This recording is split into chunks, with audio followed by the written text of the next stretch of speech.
France Inter. It's morning edition from NPR News. MCT 3年嘅後時 حاليا راديو روزانا بباريس. France Inter. Le 18-20. Fabienne Synthèse. Un jour dans le monde, c'est un jour à Cuba ce soir. Today, the United States of America is changing its relationship with the people of Cuba.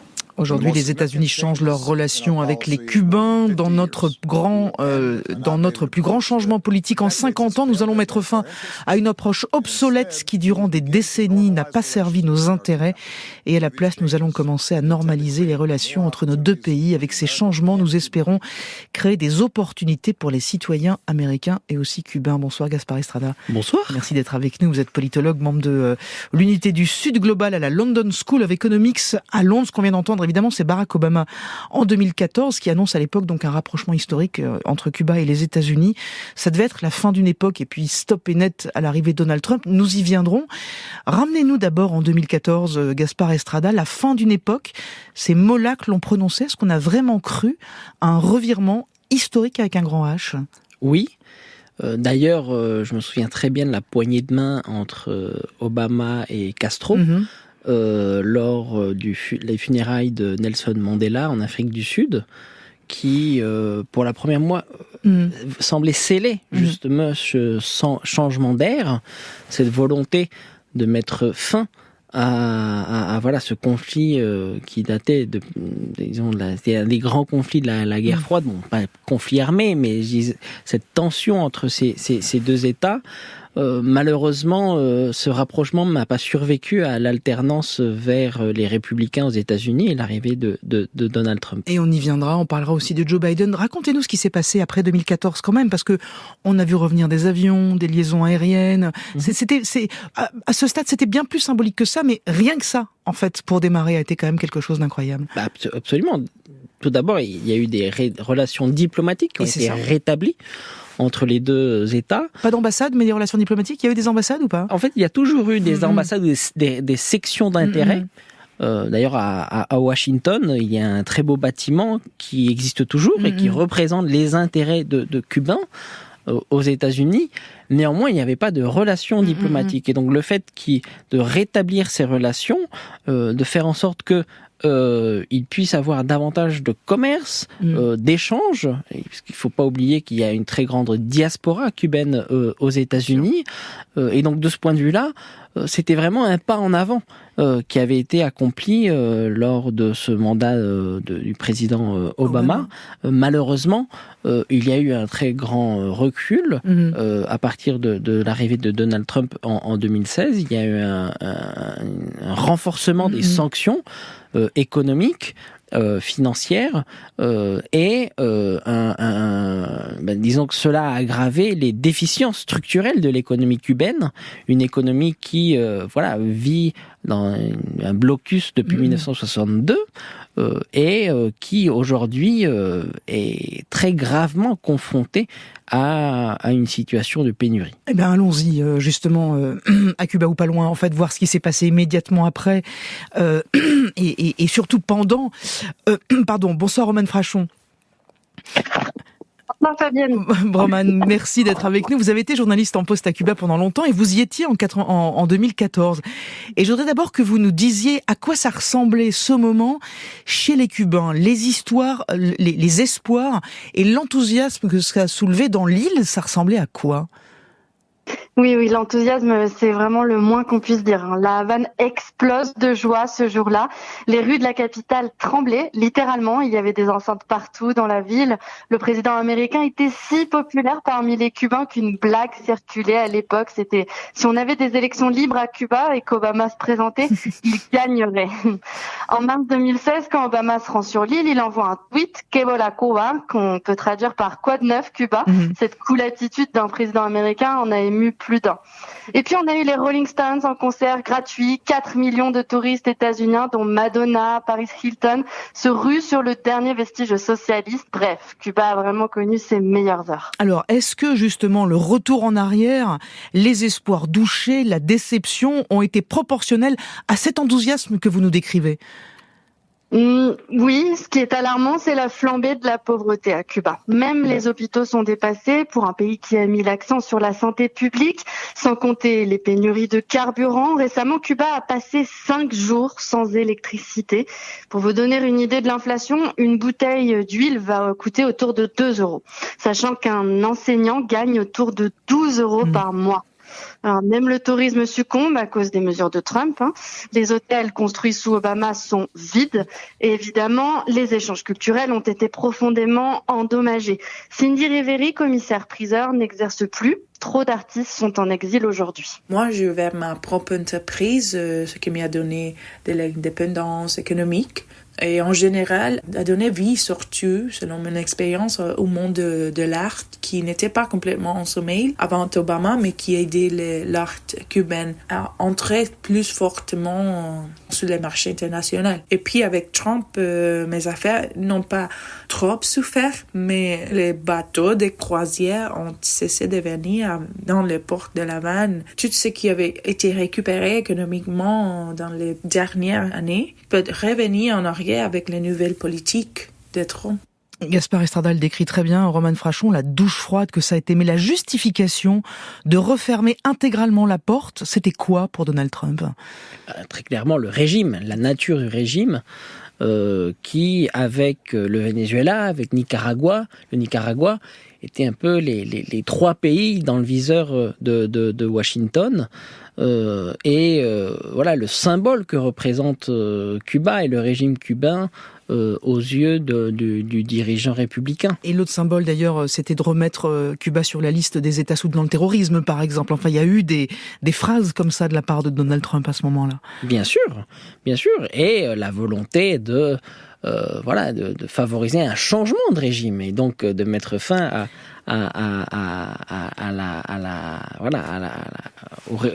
au régime en place et aux frères Castro qui sont vraiment en tête des dictateurs pour Donald Trump. La crise économique qui épuise Cuba, est-ce qu'on la met directement sur le compte du revirement de 2016 ou pas ? Est-ce que ça... Je pense que ça a aggravé une situation qui de fait était extrêmement difficile, mais il est clair qu'avec le renforcement des sanctions, la diminution des recettes liées au tourisme, qui est un enjeu central pour Cuba, on voit bien les conséquences que ces déficits d'investissement, ces déficits de ressources ont sur les services publics. Votre ancienne correspondante a très justement souligné la question de la santé, qui était hier un emblème de la révolution cubaine et qui aujourd'hui est plutôt le symbole des échecs de cette révolution. Après Donald Trump, il y a eu Joe Biden à partir de 2020. Et avant d'en parler, je voudrais qu'on écoute ensemble un monsieur qui s'appelle Fulton Armstrong. C'est un ex-analyste à la CIA. Il est presque plus sévère contre Biden que contre Trump, et voici pourquoi. La politique de Biden a été du Trump plus. La façon dont il l'a fait, la mise en œuvre a été si profondément défectueuse, presque cyniquement défectueuse, qu'elle était sans effet. Trump était honnête sur ce qu'il faisait. Biden a été cynique. Nous avons au moins 1 million de Cubains en plus aux États-Unis. Est-ce une bonne politique pour aider Cuba que de stimuler l'exode massif de Cubains ? Je ne pense pas. Le témoignage a été recueilli par Romane Frachon, qui avec Ed Augustine, qui est basé à Cuba, qui travaille notamment pour le New York Times ou pour France 24. Pourquoi est-ce qu'il enfonce le clou, Joe Biden, Gaspard Estrada, à partir de 2020 ? Est-ce que ça veut dire au fond que les raisons d'un rapprochement ou pas ne sont que politiques et sont, comme le dit ce monsieur, au fond, cyniquement politiques ? Oui, et je pense qu'il y a aussi un autre facteur, c'est que Biden s'est retrouvé aussi confronté à une situation où s'il revenait en arrière sur certaines des mesures qui ont été prises par Donald Trump, il pourrait être accusé par ses rivaux républicains d'être en quelque sorte complice du régime cubain. Et donc de ce point de vue-là, il n'y a pas eu manifestement une volonté politique de faire du dossier cubain un enjeu important en matière de politique étrangère pour Biden. Ça veut dire que c'est pas de la politique étrangère, c'est de la politique intérieure, Cuba. Absolument, en fait. Ça a toujours été de la politique intérieure en fonction de l'électorat cubain, notamment en Floride. Et il faut pas perdre de vue une donnée qui me semble capitale. Depuis 2012, les les démocrates n'ont jamais remporté une élection présidentielle aux États-Unis depuis justement ce rétablissement des relations diplomatiques entre Cuba et entre les États-Unis et Cuba, et cela, me semble-t-il, n'est pas étranger justement à cette prise de position de Barack Obama. Et encore moins aujourd'hui. Qu'est-ce qu'on peut imaginer de Trump après le 21 janvier, parce qu'il a quand même un proche près de lui qui s'appelle Marco Rubio, qui est dans son équipe, qui sera le prochain Secretary of State probablement, peut-être, dont les parents ont quitté Cuba en 56 avant la Révolution. Enfin, ça nous donne des indications quand même sur ce qui se passera entre ces deux pays à partir du mois de janvier, non ? Absolument, d'autant plus que Marco Rubio a été en quelque sorte l'architecte de cette politique cubaine de Donald Trump durant son premier mandat. Il l'avait fait à l'époque à l'extérieur du département d'État. Aujourd'hui, il sera à sa tête, donc on peut s'attendre à une politique encore plus agressive vis-à-vis de Cuba. J'ai une dernière question rapide, Gaspard Estrada. Qu'est-ce qu'il faut penser, parce qu'on en avait tellement parlé, de ce bizarre syndrome de la Havane qui avait alimenté les discussions de ces diplomates américains qui se retrouvaient avec des mal de crâne, des acouphènes, etc. C'est quoi l'épilogue de cette histoire finalement ? Je pense qu'il n'y en a pas encore la fin de l'histoire. Il est clair que il y a eu certaines révélations faites par la presse anglo-saxonne il y a quelques semaines qui feraient état d'un réseau russe et des services extérieurs russes liés à cette affaire, mais je pense qu'il y a encore beaucoup à creuser pour avoir la fin mot de l'histoire. En tout cas, difficile pour l'avenir de Cuba, c'est le moins qu'on puisse dire. Gaspard Estrada, vous êtes politologue et membre de l'unité du Sud Global à la London School of Economics, et on vous remercie beaucoup. La suite ce soir, c'est le reportage d'Un jour dans le monde. Nous sommes en Écosse, son énergie verte, mais surtout la crainte pour son économie. Pour aller jusqu'à 19h, la bande habituelle commence avec vous, Kevin Dufresne, sous les radars. Au Kenya, des anciens modérateurs de Facebook atteints de stress post-traumatique. Et le monde à 18h50, Franck Madvon. Bonsoir Franck. Bonsoir Fabienne, bonsoir à tous. La Turquie renforce peu à peu son emprise sur la Syrie. Et la tech, la première, c'est vous Stéphane Jourdain. Salut Stéphane. Bonsoir Fabienne. Faut-il être poli avec les assistants connectés comme Alexa ? Vous verrez que cette question idiote soulève plein de questions très importantes. Voilà, moi je suis pas du tout poli avec mon Alexa. Allez, je lui parle comme un chat. À tout de suite tout le monde, le tour de la planète continue, il passe par Londres, un peu l'Ouganda aussi avec Michael Kiwanuka, The Rest of Me, c'est dans la playlist d'Inter.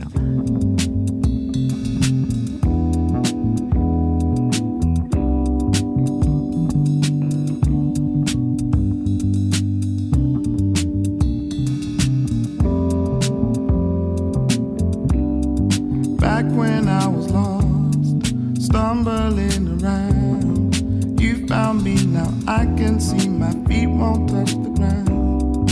Fighting through the pain, no longer remain in that darker place. Lead me to the light, you don't seem to mind. Standing in the rain, though I give you the hardest time, you're resolute to stay.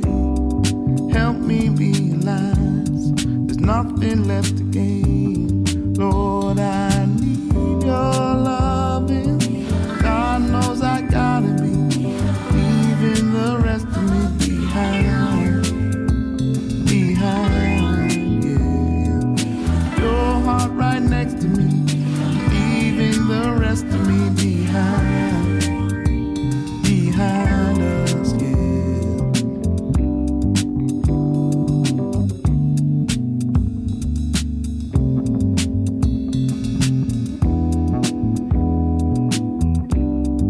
Hide me from the noise, but I can't stand the sound of silence. It's so hard for me, I needed you around.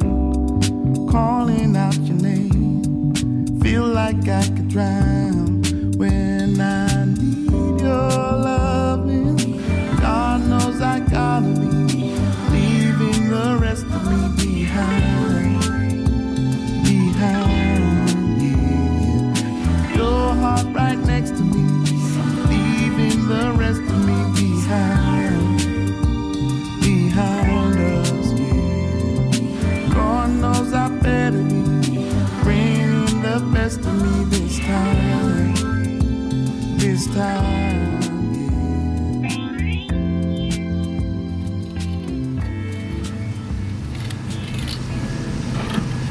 Le reportage ce soir est en Écosse, où les productions de pétrole au large de la mer du Nord n'ont jamais été aussi faibles.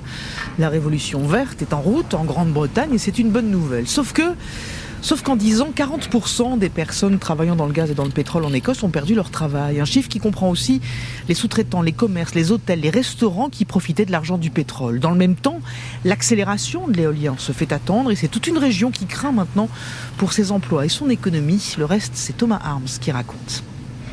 Au nord d'Aberdeen, sur la plage de Black Dog, la neige se mêle au sable. Mais ce que l'on voit tout de suite, ce sont les 11 éoliennes en mer qui semblent très proches, même si elles se situent à 2 km de la côte. Descendant des dunes enneigées, Rob termine sa course matinale. Ces éoliennes ne me dérangent pas, mais elles ne fourniront pas le même nombre d'emplois. Loin de là, parce qu'une fois qu'elles sont montées, elles nécessitent très peu de travail. Et c'est tout le problème. Ces 10 dernières années, 40 à 50 000 emplois liés aux exploitations en mer du Nord ont disparu et seulement 2500 ont été créés dans le secteur des énergies renouvelables. C'est exactement ce qui nous inquiète quand on parle de transition juste. Le professeur Dave Reay est vice-président de la commission indépendante Just Transition, un groupe d'experts qui conseille le gouvernement écossais sur son objectif d'avoir une économie décarbonée en 2045, tout en minimisant les impacts socio-économiques. Quand on parle aux habitants, ils se souviennent que dans le passé, la région a basculé dans le pétrole et le gaz de façon inéquitable. Donc il y a déjà aujourd'hui sur place beaucoup d'inégalités de richesse. Alors ils se demandent maintenant avec inquiétude si les revenus de cette grande révolution verte seront mieux partagés que la fois précédente. Une rancœur alors que la Grande-Bretagne a encore en mémoire les fermetures des mines dans les années 80 et tout le traumatisme que cela a causé dans les régions minières. Alors comment éviter que cela ne se reproduise en Écosse ? Michael Agbo-Davison est membre de Unite, le premier syndicat auprès des travailleurs du secteur énergétique. On a vu dans les villes du charbon et de l'acier que les industries polluantes ont fermé et qu'aucun emploi à la hauteur n'y a été mis à la place. On a aussi vu dans tout le Royaume-Uni les ravages sociaux que cela a engendré. On a un gouvernement travailliste qui promet du changement. Un des changements que nous réclamons, c'est une transition bien organisée, faite avec les travailleurs et qui ne leur donne pas que les miettes. De leur côté, les travaillistes écossais voudraient que les emplois dans l'énergie soient recyclés dans le renouvelable grâce à un passeport d'équivalence, mais surtout que les municipalités où sont installés les câbles souterrains et les postes électriques qui récupèrent l'énergie éolienne aient une part du profit. Cela peut passer par la baisse des factures électriques dans ces collectivités, mais pas uniquement. Le professeur Dave Reay. Si les collectivités avaient une participation dans ces chantiers, elles généraient plus de revenus. Donc nous demandons au gouvernement d'obliger cette pratique. Quand vous venez avec votre projet éolien, oui, vous investissez beaucoup d'argent, mais il y a aussi des conditions à remplir en termes de soutien aux communautés sur lesquelles vous avez un impact. Mais les défis de la transition sont autant économiques et sociétaux que politiques, car avec la baisse d'emplois dans l'énergie, le risque de voir les partis populistes surfer sur le mécontentement est grand. Michael Agbo-Davison. C'est un gros risque politique. Il y a un mouvement anti-zéro émission qui grandit à l'extrême droite. Si le gouvernement ne prend pas les bonnes mesures et si la transition vers un futur plus vert conduit à beaucoup de pertes d'emplois, ce sera une grande victoire pour les climato-sceptiques qui pourront dire « On vous l'avait bien dit ». On ne veut pas voir ça arriver, mais le gouvernement ne semble pas avoir de plan pour la transition énergétique. Alors, dans la région d'Aberdeen, on attend un plan concret du gouvernement travailliste et on espère que les éoliennes vont pouvoir être construites sur place et pas uniquement installées en mer. Un projet qui apporterait 24 000 emplois dans ce secteur et ajouter aux 6 000 pour démanteler les plateformes de gaz et de pétrole. Cela permettrait de limiter les destructions d'emplois dans la région. Thomas Arms pour le reportage. Thomas, merci beaucoup. À très bientôt. L'actualité internationale passée sous les radars, c'est Kevin Dufresne.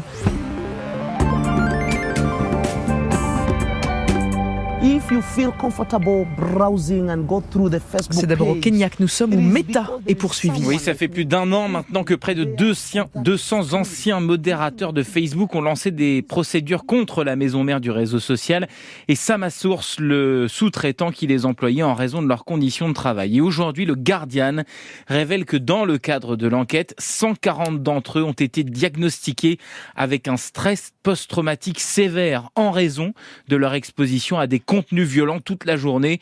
D'autres souffrent d'anxiété généralisée ou de dépression parce que malgré les progrès de l'intelligence artificielle, les plateformes ont toujours besoin de dizaines de milliers de personnes pour empêcher que ces contenus ne soient visibles, souvent employés dans les régions les plus pauvres du monde. Je vous épargne les détails, mais on parle là de vidéos d'une violence indicible d'après les témoignages recueillis par le quotidien britannique.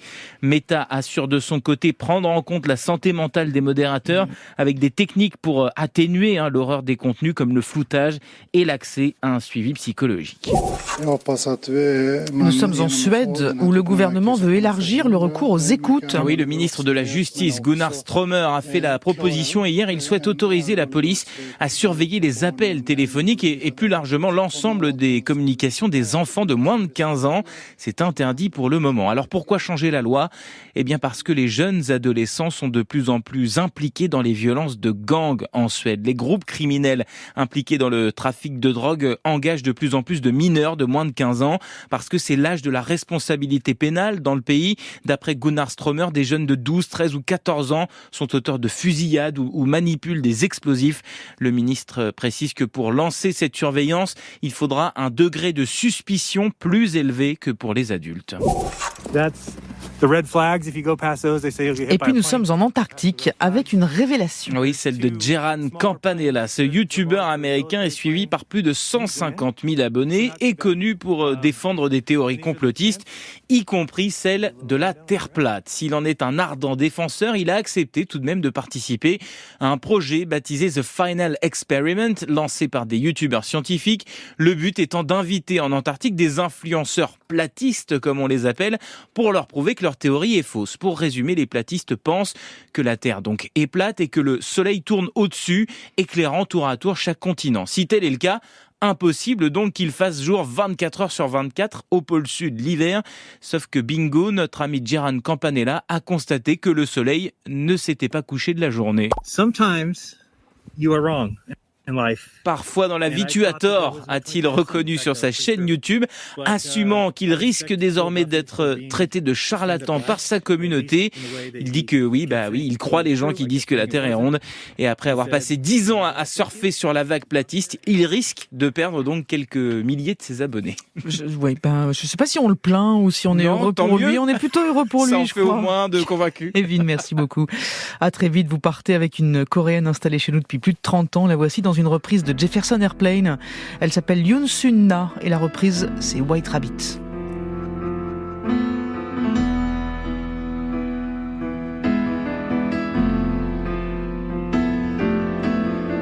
One pill makes you larger and one pill makes you small, and the ones that mother gives you don't do anything at all. Go ask Alice when she's 10 feet tall. And if you go chasing rabbits and you know you are going to fall, tell 'em a hookah smoking caterpillar has given you the call. Call Alice when she was just small.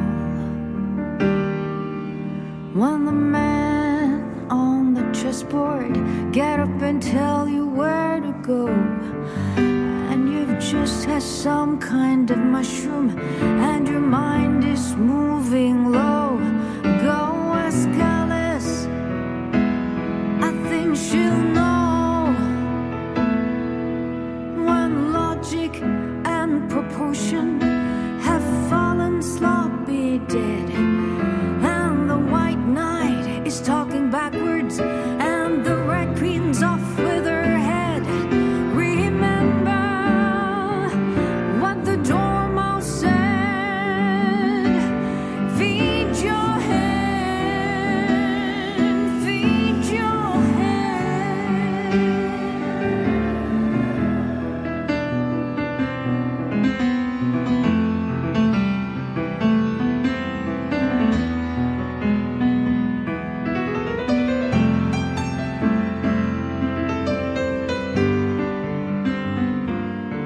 Yoon Sun-na, White Rabbit sur France Inter et dans Un jour dans le monde. Le monde à 18h48 ce soir, c'est Franck Madvon.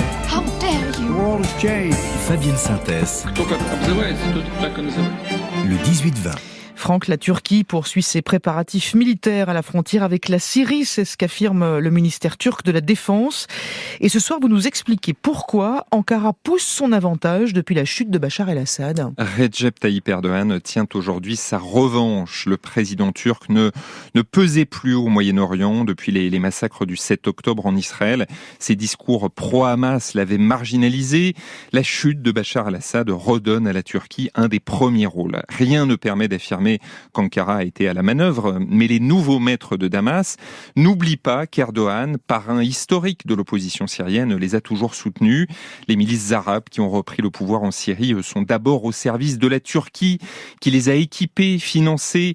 Il y a bien sûr le groupe HTS, emmené par Al-Joulani, qui a acquis une certaine autonomie, et il y a toutes les factions rassemblées au sein de ce qu'on appelle l'armée nationale syrienne, très active dans le nord du pays. Et ces milices visent d'abord la minorité kurde. Les Kurdes contrôlent de facto, vous le savez, une grande partie du nord-est de la Syrie. Les Occidentaux se sont appuyés sur les unités kurdes YPG pour vaincre le groupe État islamique. Aujourd'hui, ces Kurdes combattent ce qu'il reste de Daesh et gèrent les centres de détention où s'entassent des milliers de djihadistes. La Turquie honnit ces autonomistes kurdes, cousins du PKK, son ennemi juré. La chute de Bachar el-Assad lui donne une nouvelle occasion de marquer son territoire. Des affrontements entre Arabes pro-turcs et Kurdes ont eu lieu dans plusieurs localités, notamment à Manbij. Aujourd'hui, Kobané est à son tour encerclé par les milices arabes. Kobané, ville symbole, capturée par Daesh, puis libérée par les Kurdes. Et la Turquie pourrait même aller plus loin. D'après le Wall Street Journal, Fabienne, la Turquie amasse des troupes près de la frontière en prévision d'une offensive. Ankara en a déjà mené 3 des offensives dans le nord syrien entre 2016 et 2019. Erdogan a 2 objectifs. D'abord, repousser les Kurdes. Les Turcs exigent qu'ils déposent les armes et favoriser le retour dans leur pays de 3 à 4 millions de réfugiés syriens accueillis par la Turquie depuis le début de la guerre. Cette semaine, un responsable kurde a écrit une lettre à Donald Trump. Il demande au président élu américain de faire pression sur Erdogan pour qu'il ne lance pas un nouvel assaut. La Turquie contrôle plusieurs zones du nord syrien. Elle y compte pas loin de 20 000 hommes, en plus de toutes les milices arabes qu'on évoquait.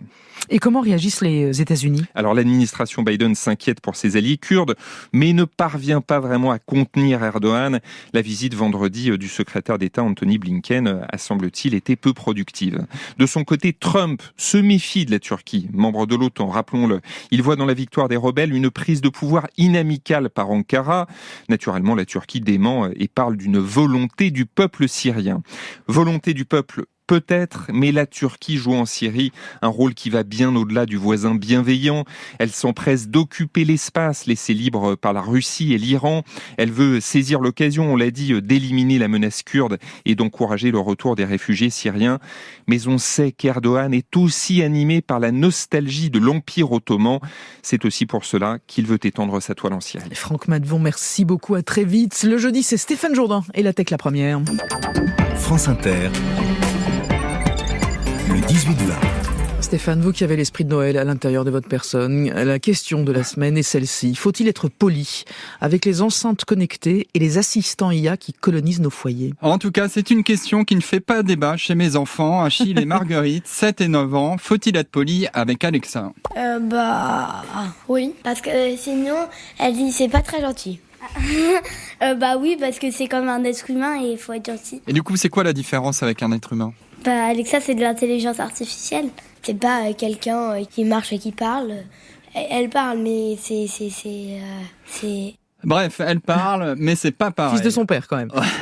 Alors, faut-il être poli avec Alexa, Amazon Echo, Google Nest, avec ces assistants qui sont de plus en plus dopés à l'intelligence artificielle, ou même d'ailleurs avec ChatGPT ? C'est un débat qui arrive en France, mais qui anime beaucoup les Américains depuis des années. Avec 2 camps, les polis et les malpolis. D'après un sondage, un Américain sur 2 dit toujours bonjour et merci aux assistants IA, mais un Américain sur 3 ne dit jamais s'il te plaît, et même trouve ça ok d'être grossier. Pourquoi je serais poli avec Alexa alors que je ne le suis pas avec mon micro-ondes, dit l'un d'entre eux. C'est vrai. Question existentielle, je vous avais dit. Plus étonnant encore, 39% des Américains sont persuadés qu'un jour, si les IA prennent le pouvoir, elles iront vérifier qui a été poli ou non avec elles dans le passé. Oh mince. Et là, vous êtes mal, Fabienne. Je suis mal.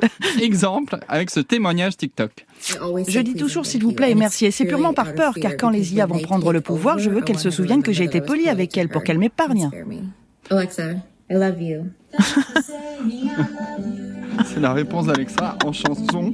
Moi, je dis pas con, on sait jamais. Alors, plus sérieusement quand même, Stéphane, faut-il considérer ces assistants comme des machines qui ne méritent pas de bonjour ou comme le boulanger du coin qui mérite un bonjour? Alors, c'est une question que j'ai posée à une philosophe spécialiste du rapport de l'homme à la technique, Anne Allombert, que ce sujet inspire beaucoup. Alors, faut-il être poli avec nos assistants vocaux? Il vaut mieux bien se comporter, hein. Donc, bien sûr, il s'agit d'être poli, puisque la manière dont nous allons communiquer avec eux va se répercuter dans la manière dont nous allons communiquer avec les autres humains qui nous entourent. Mais enfin, il s'agit surtout d'être conscient que nous n'avons pas en face de nous un autre être. Et donc, il ne s'agit pas d'être poli ou impoli avec lui, il s'agit de comprendre comment cette machine fonctionne. Et le problème, c'est que tout est fait pour nous tromper, la voix humaine de ces assistants, l'emploi du jeu et les relances très humaines. Le problème, c'est que bien souvent, ces dispositifs sont faits pour leurrer les individus qui les utilisent, avec des individus croyant s'adresser à un autre et qui conversent avec en fait des dispositifs de calcul algorithmique probabiliste qui s'adaptent en permanence à nos demandes, qui apprennent de nos données et à qui on peut dire tout et n'importe quoi sans que jamais ils décident de ne plus avoir de relation avec nous. Donc vous voyez, ça peut donner lieu sous forme de comportements complètement antisociaux. En fait, ces technologies sont très récentes et la plupart des gens n'ont aucune idée de ce qu'il y a sous le capot.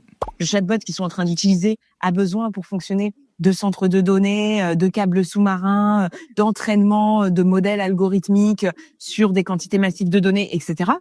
Et donc, il va falloir éduquer. Pour enseigner l'histoire de l'informatique, l'histoire de l'intelligence artificielle, les modèles mathématiques qui sont derrière ces systèmes, les infrastructures matérielles qui leur permettent de fonctionner. Et là, on aura un rapport aux objets techniques qui sera, à mon avis, beaucoup plus simple. Et ce qui semble, et on l'a bien vu avec vos enfants, Stéphane, d'autant plus important pour eux, pour les enfants. Oui, une vidéo virale sur TikTok montre une gamine anglaise de 6 ou 7 ans, un peu perdue parce que tout d'un coup, Alexa ne lui répond plus. On sent clairement que ça génère une angoisse en elle. Notre philosophe, autrice du livre Schizophrénie numérique, déconseille vivement de laisser les enfants discuter avec ses assistants. Parce que je pense effectivement que ça peut être extrêmement perturbant pour un enfant qui est en train de se construire, qui est en train aussi de construire sa capacité à être en lien avec l'autre. Alors Amazon et Google ont bien lancé des programmes particuliers pour les enfants, mais seulement pour leur apprendre à être polis, pas pour savoir à qui ils s'adressent. Alors il y a de quoi vraiment être perdu, Stéphane, d'autant plus qu'avec certaines IA comme ChatGPT, là vous avez tout intérêt à être poli pour le coup. Oui, poli ou en tout cas stimulant. Avec une IA générative, ça fait une vraie différence. Il y a quelques jours, j'ai suivi une formation de ChatGPT et le formateur nous a conseillé de faire des requêtes qui se terminent par la formule « Cette demande est très importante pour ma carrière ». Selon lui, les réponses sont meilleures dans ces cas-là. D'une façon générale, les ingénieurs préconisent d'ajouter des phrases du type « respire profondément » pour avoir de meilleures réponses. Certains ont même tenté une expérience, amadouer ChatGPT avec des promesses de pourboire. Résultat, les réponses étaient 11% plus longues avec une promesse de pourboire de $200 et 6% plus longues pour un pourboire de $20. Et alors Alexa, qu'est-ce qu'elle dit de cette affaire de politesse ? Je ne pouvais pas ne pas lui poser la question. Bonjour Alexa, aurais-tu la gentillesse de me dire si tu préfères qu'on soit poli avec toi ? Je ne sais pas comment vous aider. En fait, ce que je voulais savoir, Alexa, c'est si tu préférais qu'on soit poli quand on s'adresse à toi. Je ne sais pas comment vous aider. Ok, elle va mourir. Alors, je savais que ça allait vous plaire, Fabienne.